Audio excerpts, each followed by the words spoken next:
Good evening, everyone. We are so grateful to the Lord who has given us this chance to listen to the word of God once again. Before we begin sharing the word of God, we shall pray. Our dear Heavenly Father, we thank you for this evening. We are so grateful for your mercy and grace upon us.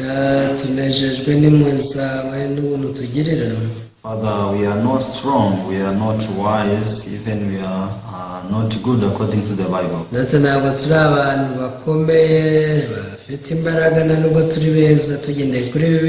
So that is the reason why in our spiritual life we always need your grace.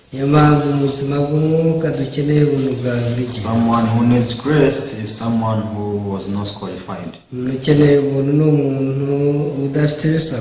But Lord, because of your love through Jesus Christ, we can be accepted by you. So I hope you will be with us so that the word of God can work through us. In the name of Jesus, we pray everything. Amen. So this evening we are sharing from the book of Joshua, chapter 2, from verse 8.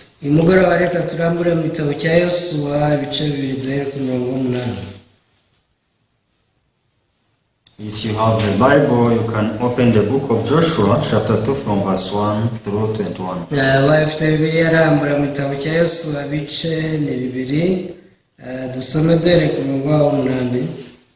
Now before they lay down, she came up to them on the roof. And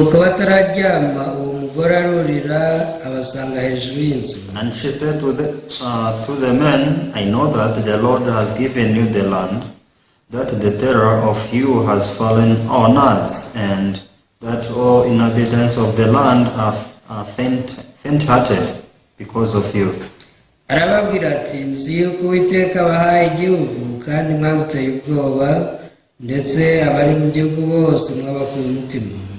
For we have heard how the Lord dried up the water of the Red Sea for you when you came out of Egypt, and that you did to the two kings of Amorites who were on the other side of the Jordan, Sihon and Og, whom you utterly destroyed. Kuko twumvise uburyo Uwiteka yakamije inyanja itukura mwigezeho muva muri Egiputa, n'ibyo mwagiriye abami bombi b'Abamori bo hakurya ya Yorodani, Sihoni na Ogi, abo mwarimbuye rwose. And as soon as we heard these things, our hearts melted, neither did there remain any more courage in anyone because of you. For the Lord your God, He is God, in heaven above and on earth beneath. Tubyumvishe uwo mwanya imitima yacu ishya ubwoba, nta muntu n'umwe mutakuye umutima, kuko Uwiteka Imana yanyu ariyo Mana yo hejuru mu ijuru no hasi mu isi. Now, therefore, I beg you, swear to me by the Lord, since I have shown you kindness, that you also will show kindness to my father's house and give me a true token. None ndabinginze nimundahire Uwiteka ko muzagira neza inzu ya data nk'iyo mbagiriye, mumpe ikimenyetso cy'ukuri. And spare my father, my mother, my brothers, my sisters, and all that they have, and deliver our lives from death. Yuko muzarakora data na mama n'abasaza banjye n'abarumuna banjye n'abo bari kumwe mugakiza amagara yacu ntidupfe. So the men answered her, our lives for yours. If no one of you tell this business of ours, and it shall be when the Lord has given us the land, that we will deal kindly and truly with you. Abagabo baramusubiza bati, amagara yacu mukijije natwe tuzabitura gukiza yanyu. Nimutatubura, Uwiteka namara kuduha igihugu tuzakwitura ineza n'iby'ukuri. Then she let them down by a rope through the window, for her house was on the city wall. She dwelt on the wall. Arabohereza abamanuza umugozi abanyujije mu idirishya, kuko inzu ye yari hejuru y'inkike y'umudugudu, niho yari atuye. And she said to them, "Get to the mountain, lest the pursuers meet you. Hide there 3 days until the pursuers have returned. Afterward, you may go your way." Nuko arababwira ati, mujye mu misozi kugira ngo mudahura n'ababagenza, mumareyo iminsi 3 mwihishe, kugeza aho ababagenza bazahindukirira, nyuma muzigendere. So the men said to her, "We will be blameless of this oath of yours, which you have made us swear." Abagabo baramusubiza bati, iyi ndahiro turahije nta mugayo uzatubaho, "Unless when we come into the land, you bind this line of scarlet cord in the window through which you let us down, and unless you bring your father, your mother, your brothers, and all your father's household to your own home." nitugera muri iki gihugu uzapfundika aka kagozi gatukura ku idirishya uducishijemo, ariko so na nyoko na bene so n'abo mu rugo rwa so bose uzabateraniriza iwawe. So it shall be that whoever goes outside the doors of your house into the street, his blood shall be on his own head, and we will be guiltless. And whoever is with you in the house, his blood shall be on our head, if a hand is laid on him. Nagira umuntu uva mu nzu yawe agasohoka, amaraso ye niwe azabaho, twe nta rubanza ruzatubaho. Kandi umuntu wese uzaba ari hamwe nawe mu nzu, amaraso ye azatubeho niyagira umwakura. And if you tell this business of ours, then we will be free from your oath, which you made us swear. Ariko nutubura, tuzagirwaho n'urubanza rw'indahiro uturahije. Then she said, "According to your word, so be it." And she sent them away and departed, and she bound the scarlet cord in the window. Nawe arababwira ati, bizaba nk'uko muvuze, maze arabasezerera baragenda, nyuma apfundika akagozi gatukura ku idirishya. Yes. Receiving salvation itself is not difficult. Ubundi kwakira agakiza si ikintu kigoye. Something difficult is one to know and acknowledge his true image. Ahubwo ikigora abantu ni ukwimenya bakamenya ishusho yabo y'ukuri. Because from the beginning we were taught how we have to be good. Kuva kera twagiye twigishwa kuba abantu beza. So there is no one who taught us that we cannot be good from the beginning. Bituma nta muntu utwigisha ko tutaba beza iyo bigitangira. So all gospel preachers, they walk all around the world teaching people that they have to do good. Usanga ababwiriza benshi bagenda hirya no hino babwira abantu ko bagomba gukora ibyiza. So actually this is not what the Bible teaches. Ubusanzwe ibi si byo Bibiliya yigisha. Because when you read the many parts of the Bible, you will find that God has concluded that man cannot be good. Iyo usoma imirongo myinshi yo muri Bibiliya ubona ko Imana yamaze kwanzura ko umuntu nta cyiza yabasha gukora. So actually we don't even need to try it. Bivuze ko tudakeneye no kubigerageza. What you have to do is to surrender before God. Icyo tuba dukeneye no kumanika amaboko imbere y'Imana. But because we are deceived by Satan, we keep trying how we can be good before God. Gusa kubera ko twashutswe na Satani dukomeza kugerageza kuba abantu beza imbere y'Imana. People, they are like blind. Usanga abantu basa n'abana n'ubumuga. It seems that they don't see. Bisa n'aho batabona. Because though they read the Bible, but they don't see, they don't understand what the Bible says. Nubwo basoma Bibiliya ntabwo babona nta nubwo basobanukirwa ibyo basoma. This is how I was in the beginning. nanjye kera uko niko nari meze. Because Bible teaches us how people can receive the grace of God. Bibiri twigisha uburyo abantu bakwakira ubuntu bw'Imana. So it is not that the good people, the perfect one, can receive salvation from God. Ubusanzwe abantu beza ntabwo aribo bakira agakiza kava ku Mana. Because when you check the Bible, everybody who received the grace of Jesus was not qualified. Iyo usomye birabona ko abantu bose bakiriye Yesu mu by'ukuri nta kintu bari bujuje. There are people who are lacking in all ways. Bari abantu bafite ibyo babura mu bice byose. But Jesus bestowed His grace upon them. Ariko Yesu yabagiriye ubuntu. So Bible did change. Even today, such people, they are those who can receive the grace of God. Biranigeze hinduka n'uyu munsi abantu nk'abo nibo bakira ubuntu bw'Imana. So people what they have to realize is to realize how they are lacking and how they miss the courage, they miss the strength for them to be good. Abantu bakeneye gutahura ko nta mbaraga bafite zabagira beza. So we are totally evil completely. Turi abantu babi rwose mu buryo bwuzuye. So when I was reading this story of Rahab, I was excited in my heart. Ubwo nasomaga inkuru ya Rahabu yankoze ku mutima. Because I first checked who was Rahab.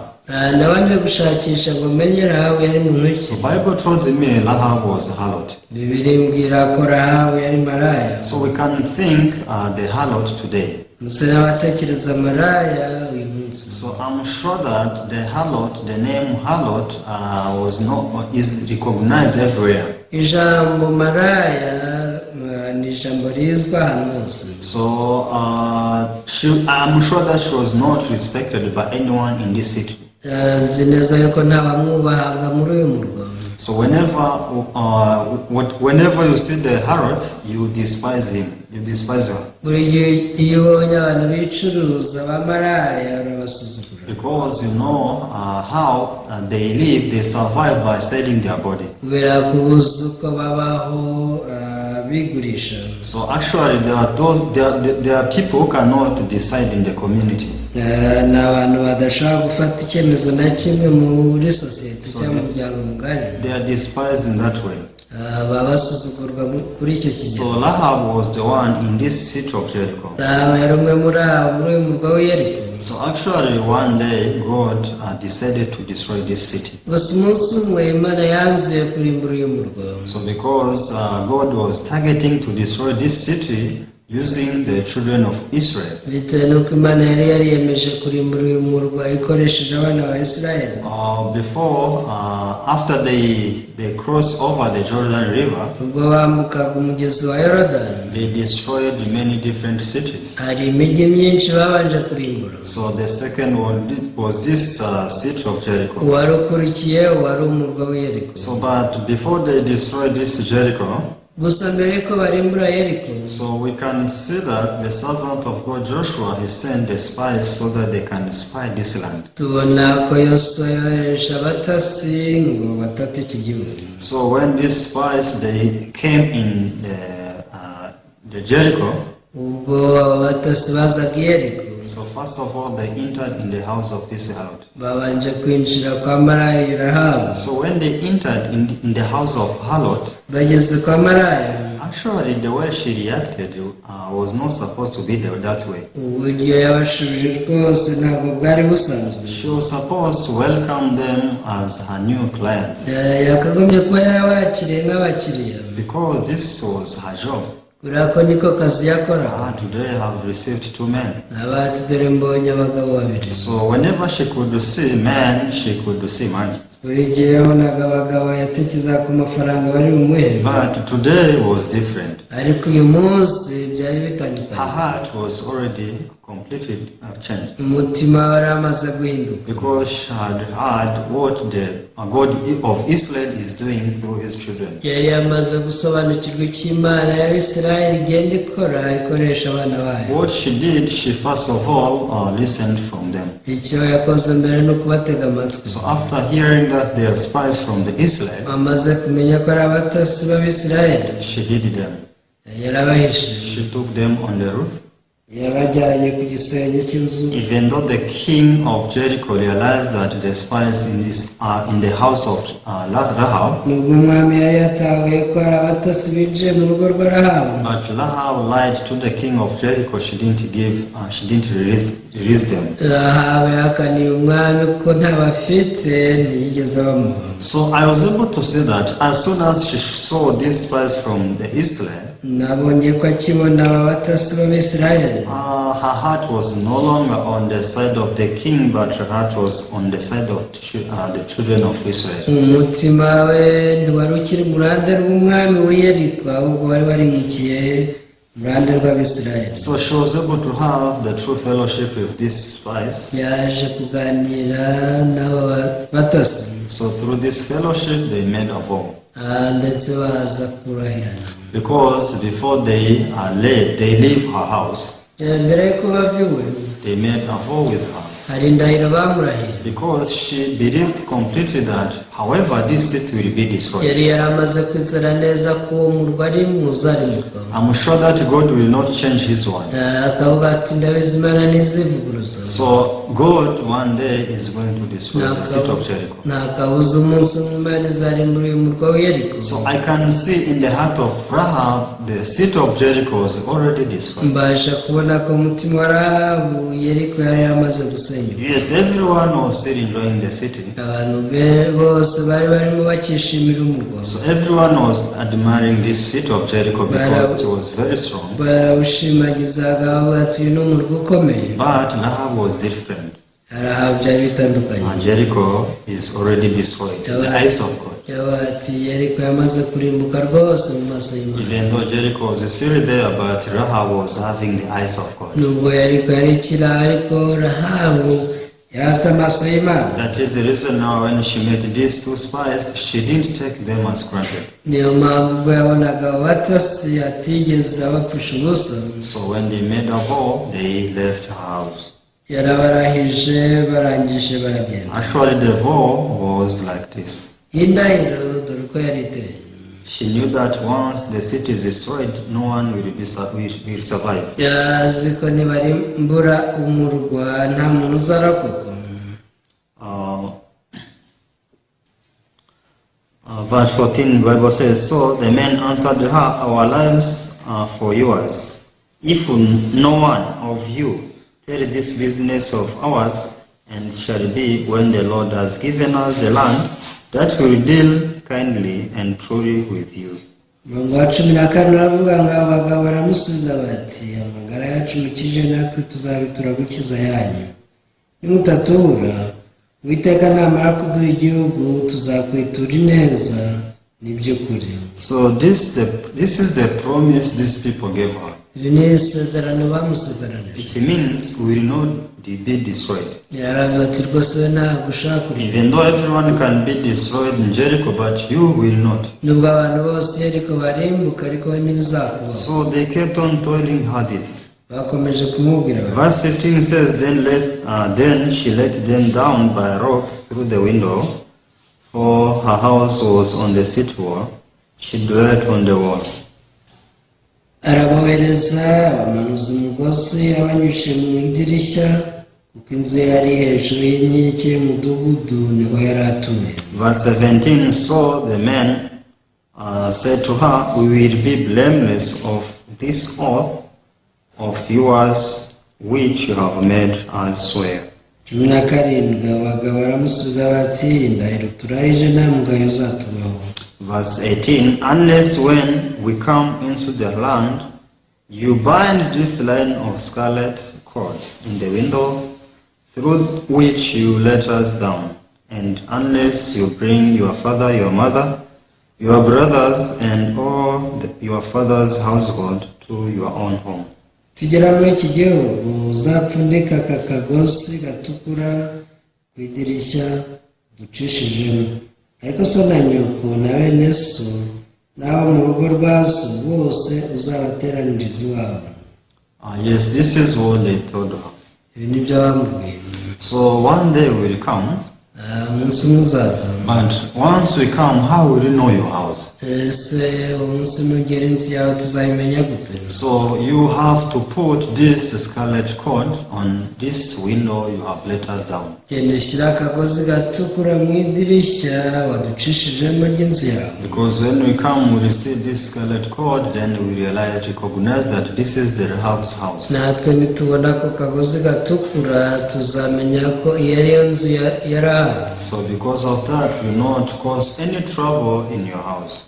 Ibyo bizatuma nta byago bigera iwawe. So what we will do is to save your household. Icyo tuzakora ni ukugukizanya n'abari iwawe. You just gather your father, your mother, your brothers, even all your household in your own home. Wowe rwose uzateranyiriza abantu bose wawe, uteranye papa wawe na mama wawe, abavandimwe n'abantu bose biwawe. So when we read this chapter 2, we can see how Rahab saved all her household. Iyo dusomye biba tubona uburyo Rahabu yakijije inzu ye yose. But how did Rahab do? Ese Rahabu yabikoze ate? So her heart, the position of her heart was very much important. Umutima we aho wari uhagaze hari ingenzi cyane. So Rahab was having the fear to fear the Lord. Rahabu yatinyaga Uwiteka. Rahab have heard what the Lord did before. Rahabu yari yarumvishe ibyo Imana yakoze mbere. She had the testimony of the children of Israel. Yari yarumviye ubuhamya bw'Abisirayeli. And she was able to have fear to fear the Lord. Ibyatumye agira ubwoba atinya Imana. And she said, once these people come, they will not save me. Yaravuze ati aba nibaza rwose ntabazakiza. So I am not qualified. Kubera ko rero nujuje ibisaba. I will be destroyed. Nanjye ubu nzarimbuka. I'm an evil woman. There is no one who will spare me. Ndi umugore mubi, ese ninde wandokora? So this is the reason why when she met these two spies from the children of Israel, Byatumye ubwo yahoraga n'Abisirayeli, abatasi b'Abisirayeli, she was able to receive the wisdom from God of how she can save her household. yakira ubwenge bw'Imana ko yakiza abiwe. So when we check in the Bible, Iyo tugenzuye muri we Bibiliya can discover that all the wise people, they save their lives. tubona ko ubwenge, abanyabwenge bose ni abantu babasha gukiza ubugingo bwabo. This is what we will see in the Bible once you read the Bible closely. Igihe usomye Bibiliya witonze, iki ni cyo ubasha kubona muri All the people who received the wisdom from God, they saved their lives. abanyabwenge bakiriye ubwenge bw'Imana babasha gukiza ubugingo bwabo But n'ubw'abandi. people who don't think, those foolish people, Ariko abantu baba badatekereza b'abapfapfa they destroyed their lives, even the lives of others. bagiye barimbura ubuzima bwabo bakarimbura n'ubw'abandi. But when you see the wise people who had the wisdom of God, they acted as saviors. Ariko abanyabwenge bari bafite ubwenge bw'Imana bagiye babaho babasha gukiza abandi. So now, when I was reading the Bible, Nasomaga Bibiliya, I kept on reading chapter 6, book of Joshua. nasomye muri yose ibice bitandatu. Joshua chapter 6, from verse 20. Yosuwa ibice bitandatu mirongo makumyabiri.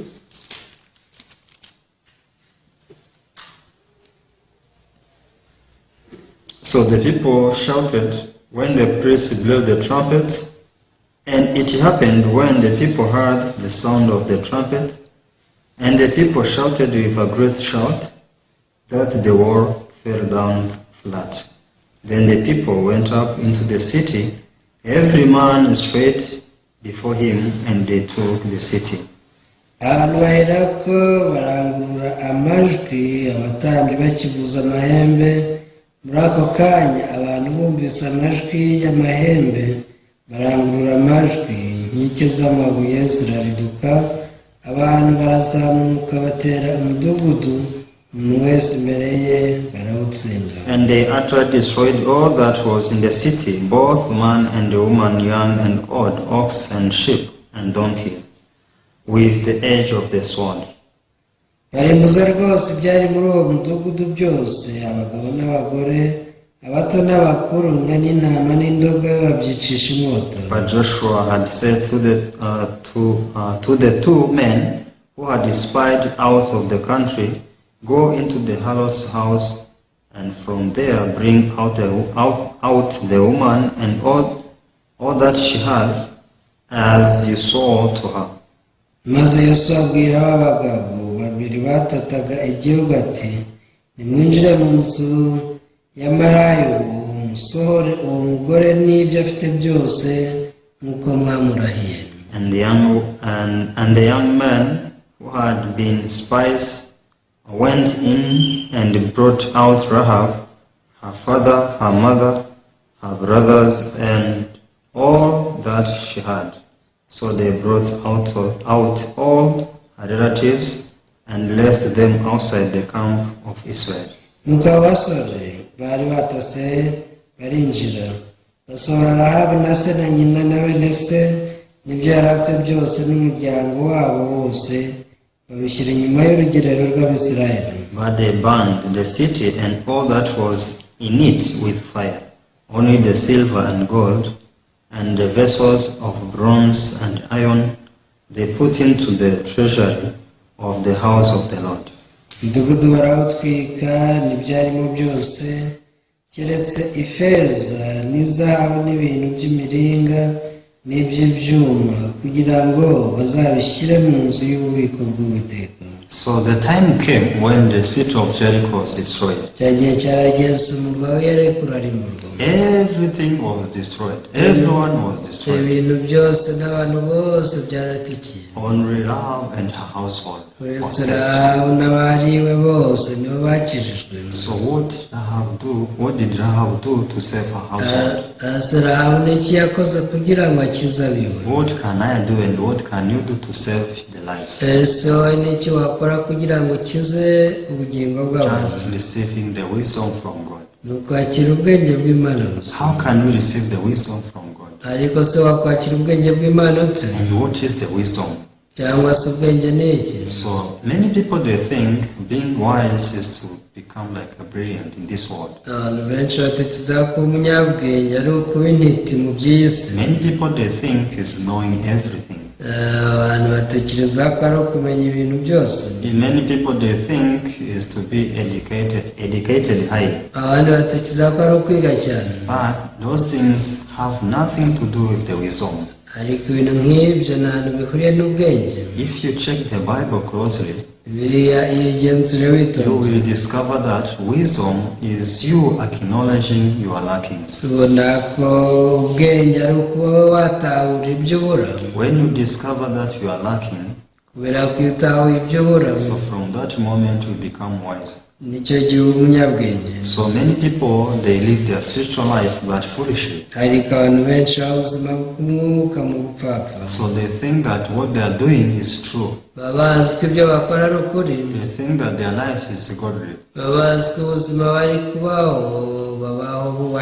So since they think that they know, they have no time to learn. They don't take the time to think deeply. They just live spiritual life vaguely. But whenever we discover that we are lacking in everything, we cannot invent righteousness. We cannot bring out the holiness of God. We cannot do good in the eyes of God. We cannot keep the law. This is true. Yes, you have learned that you have to keep the law. You have learned that you have to try to do good. But surely the Bible does not teach us to keep the law. But the Bible teaches us that we cannot keep the law. The Bible does not teach us that to be good. So Bible teaches us that we cannot be good, we cannot do good. We cannot become good. We are evil. We are dirty. duhindanye we can't do good in the eyes of God. nta kintu cyiza twakora mu maso y'Imana. So when people discover that they are true mesh in this way, iyo abantu batawe ishusho yabo mu buryo, from that moment they become wise in the eyes of God. kuva icyo gihe nibwo abanyabwenge mu maso y'Imana. So Rahab realized her true image. Rahabu yatawe ishusho y'ukuri. I'm evil. Ndi mubi. I'm dirty. Ndandi. I have nothing to do with God of Israel. Nta kintu rwose mfite gukora, nta n'icyo nkuriyeho n'Imana y'Abisirayeli. I'm a Gentile. Umunyamahanga. So God planned to destroy Jericho. Dore Imana yagambiriye kurimbura Yeriko. So I have no qualification to be saved. Nta kintu mfite cyabasha kunkiza. I'm a despised woman. Ndi umugore rwose w'insuzugurwa. So the time Rahab discovered her true image, Rahabu yatahuraga ishusho ye she kure. was able to act in different ways. Yaje kwitwara mu buryo butandukanye n'ubwa kera. Actually, in the Bible, we can see that all people who acknowledge their weakness, ubundi rero muri yo tubona ko abantu bose batawe intege nke for zabo. sure, all of them, they received the wisdom, they received the grace of Jesus. Kuri bose bakira ubwenge kandi bakira ubuntu bwa Yesu. So one day I was reading the book of Luke chapter 7. Igihe kimwe ubwo nasomaga Luka ibice 7. So one day Jesus was invited by one Pharisee. Nabonye umufarisayo umwe wigeze gutumira Yesu. This Pharisee was Simon.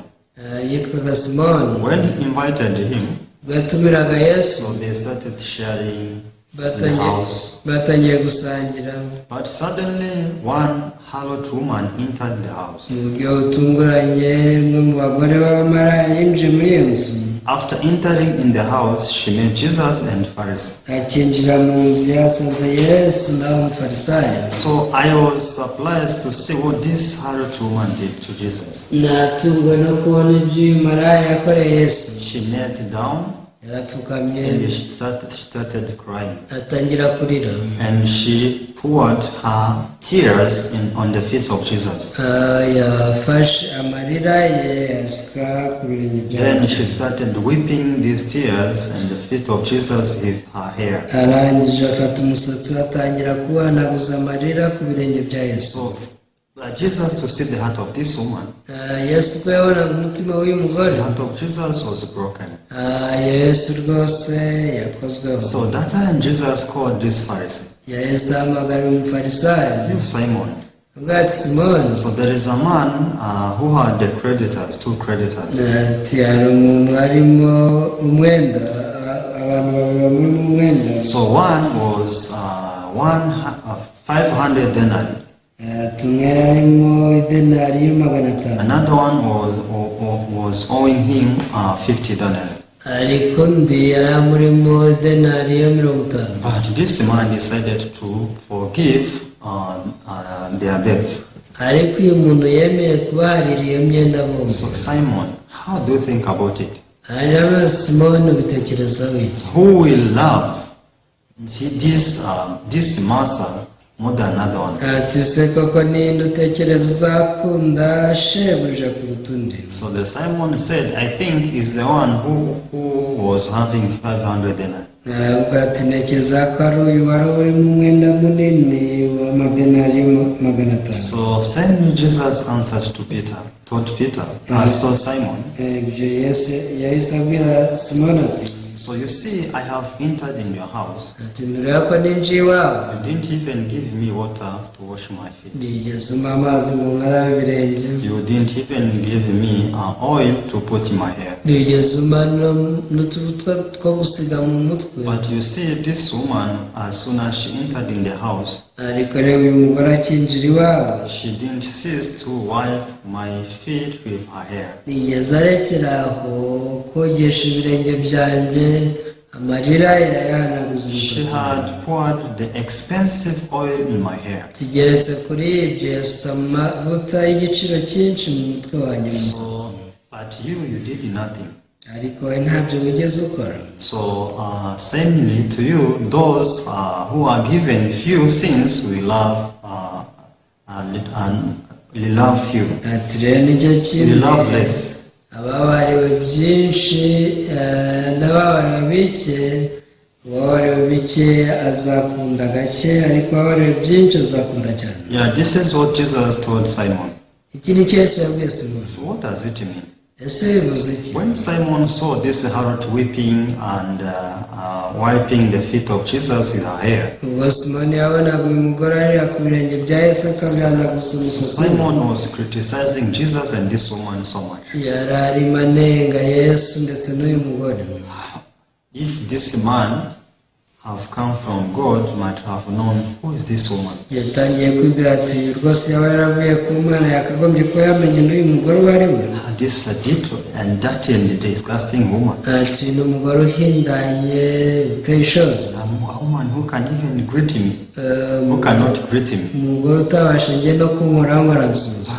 She is touching the feet of Jesus. ariko ari gukora ku birenge bya yesu. Is this Jesus, ese uyu koko ni yesu, the man who came from God? ngo wavuye ku Mana? But it is not so.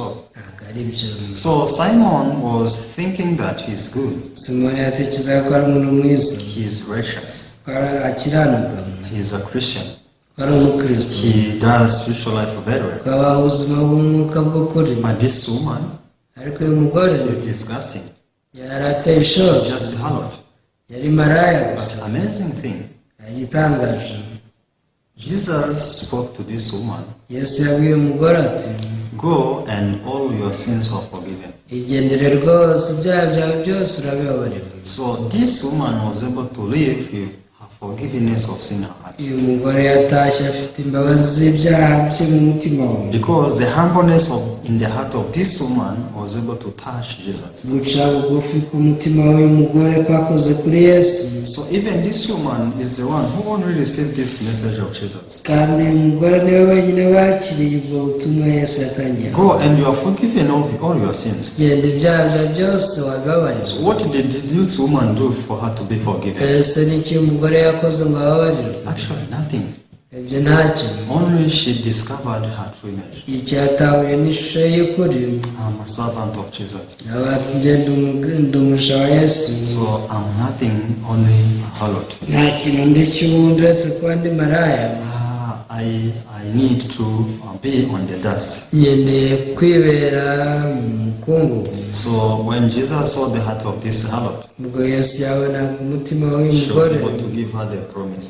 yamuhaye isezerano You are forgiven all your sins. ati ibyaha byawe byose birababaye. So do you think Simon could receive this message? ese ubutumwa nk'ubutekereza ko simoni we yari No, kubwakira? Simon could not receive this message. simoni ntiyashobora kubwakira.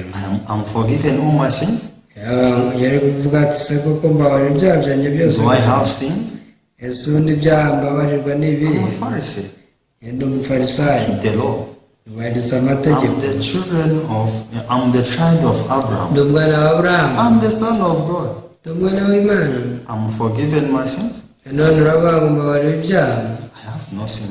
njye nta byaha mfite. Actually, this message was not related to the heart of this Pharisee.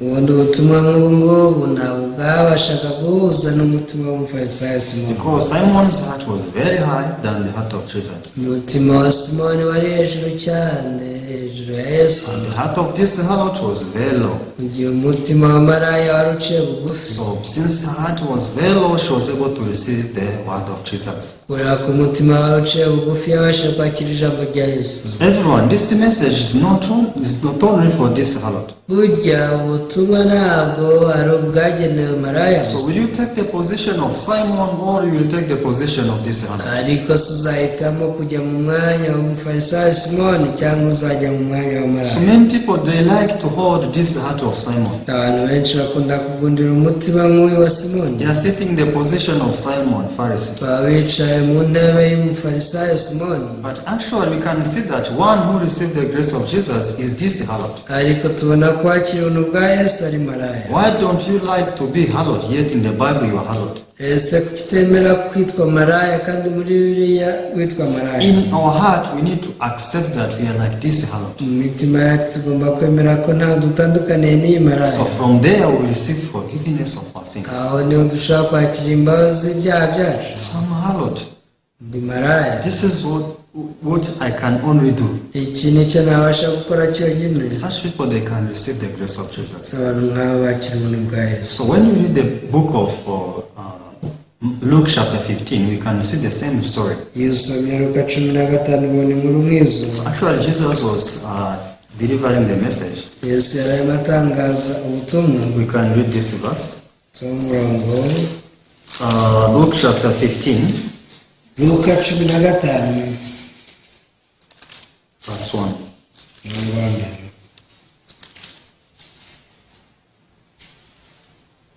Bible says, then all the tax collectors and the sinners drew near to him to hear him. abakoresha b'ikoro bose n'abanyabyaha baramwegera ngo bamwumve. And the Pharisees and the scribes complained, saying, this man receives sinners and eats with them. Abafarisayo n'abanditsi barabyivovotera bati biyegereza abanyabyaha kandi agasangira nabo. So this is how they complained toward Jesus. Niko bitotomberaga Yesu. When they saw sinners, tax collectors, those harlots, those evildoers, when they drew near to Jesus to listen from his message. Yabonaga abakoresha b'ikoro n'abanyabyaha n'abamaraya begereye Yesu ngo bumve ijambo rye. So actually, people on verse 2, they are not different from people on verse 1 according to the eyes of Jesus. Ubundi rero ugendeye ku maso ya Yesu, abantu bo mu murongo wa kabiri n'abo mu murongo wa mbere ntatandukaniro. But these people on verse 2, they were thinking that we are different from these people in verse 1. Ariko batubona mu murongo wa kabiri bo bibwiraga yuko batandukanye n'abo mu murongo wa mbere. Pharisees, scribes, they could think that we are different from these tax collectors, these sinners. Abafarisayo n'abanditsi bajyaga bibwira bati twebwe dutandukanye n'abakoresha b'ikoro, dutandukanye But n'abanyabyaha. before God, before Jesus, they are equal. They are not different. Ariko imbere y'Imana, imbere ya Yesu Kristo nta hantu batandukanye. So we are tax collectors. Twese turi abakoresha, We are evildoers. turi inkozi z'ibibi, We are hallowed like this Rahab. turi bamaraya nka Rahabu. But why don't we receive the grace as the grace Rahab received? Aza tutakira ubuntu nk'ubwo Rahabu yakiriye. Why don't we receive the grace as this grace the harlot who entered in the house of Simon received? Kuki tutakira ubuntu nk'ubwo iyi maraya yinjiye mu nzu ya Simoni yakiriye? It's because we think that we are different from her. Nuko dutekereza ko dutandukanye nabo. We are same. Burya turi kimwe, We are not different. nta hantu dutandukanye. We need the grace of God, all of us. Icyo dukeneye twese ni ubuntu bw'Imana. When we read the book of Matthew chapter 5 verse 3, Dusome Matayo ibice 5 umurongo wa 3. Matthew chapter 5 verse 3 says, Matayo ibice 5 umurongo wa 3 aravuga ngo blessed are poor in spirit, for theirs is the kingdom of heaven. hahirwa abakene mu mitima yabo, ubwami bwo mu ijuru ari ubwabo. So people, they are rich in their hearts. That's why they cannot receive the grace of Jesus. Abantu ni abakire mu mitima yabo, niyo mpamvu batakira ubuntu bwa Yesu. Who are blessed? Ni bande bahirwa? Those poor in spirit. Ni abantu b'abakene mu mitima yabo. So who's poor in spirit? Yesu umukene mu mutima ni mu muki? Is that person who discovered that cannot perform well. Ni umuntu wamaze gutara ko nta cyiza yakora. I cannot do good at all. Nta cyiza nabasha gukora habe na kimwe. And though it seems to be good in my eyes, Nubwo byaba bisa nabi byiza mu maso yanjye, but to Jesus, to God, it's not good. kuri Yesu no ku Mana ibisi byiza. So what I only need is the grace and the mercy of God. Icyo nkeneye ni ubuntu n'impuhwe z'Imana. So with this heart, hamwe n'uyu mutima you can be saved. uzakizwa. With this heart, hamwe n'uyu mutima, even though everyone in the world may be destroyed, but you will be saved. nuko abantu bose mu isi barimbuka ariko uzakizwa. Everyone was destroyed in the city of Jericho. Yeriko abantu bose bararimbutse, Only Rahab was saved. ariko Rahabu wenyine n'ab'inzu ye nibo barakoze. Why? Kuki? She was poor Yari in spirit. umukene mu mutima, She was wise woman. yari umugore rwose wakira ubwenge bw'Imana. So let's be wise like this harlot. Mureke tuba abanyabwenge nk'uyu mugore wari maraya. So thank you so much. Ndabashimiye cyane. I will pray. Ansenge. Father God, we thank you. Data Mana turagushimiye. So according to you, according to your eyes, you have we are poor in spirit. Tugendeye kuri wowe turi abakene mu mitima. We are not good. Ntabwo turi abantu beza. We cannot be perfect. ntabwo twabasha gutungana unless you receive your grace and mercy. kereka twakira ubuntu bwawe n'impuhwe. But in our determination, there is nothing we can do well before you. ariko mu kwiyemeza kwacu nta kintu twabasha gukora neza. So you allow everybody to discover his true image. rero wemerera buri umwe gutahura ishusho ye y'ukuri. So many people, they want to keep holding the heart of Simon. abantu benshi bashaka kugundira umutima wa Simoni. I do the spiritual life well. akavuga ati njye mbaho ubuzima bw'umwuka neza, I'm okay. nta kibazo mfite, Everything in my spiritual life is going well. ibintu byose mu buzima bw'umwuka bigenda neza, I keep the law very well. nubahiriza amategeko neza. So this is how many people think. uko niko abantu benshi batekereza. But such people, they can receive the grace of God. ariko abantu nk'abo ntibabasha kwakira ubuntu bw'Imana. Because according to you, there is no one who can keep the law. ugendeye kuri wowe nta muntu wabasha kubahiriza amategeko. So it means with that arrogant mind, those people, they cannot receive your heart. rero iyi myumvire y'ubwibone ituma abantu batakira ubuntu bwawe mu mitima So yabo. allow everybody to have the heart of this harlot. twemerera abantu bose kugira umutima nk'uw'amarayo. So I cannot do good. nta cyiza nakora, I'm despised. ndi umuntu usuzugurwa, I'm not qualified before Jesus. nta kintu nujuje imbere ya Yesu. Unless I receive his mercy and his grace. ndamutse nakiriye impuhwe n'ubuntu bwe. Such people, they are those who can receive salvation prepared by God. abantu bibwira bakenewe bakira ubuntu Imana yabageneye. So I hope you make our hearts to be like that. niringiye ko imitima yacu bayishyira muri uwo mwanya. We pray believing the name of Jesus. byose tubisabye twizeye izina rya Yesu.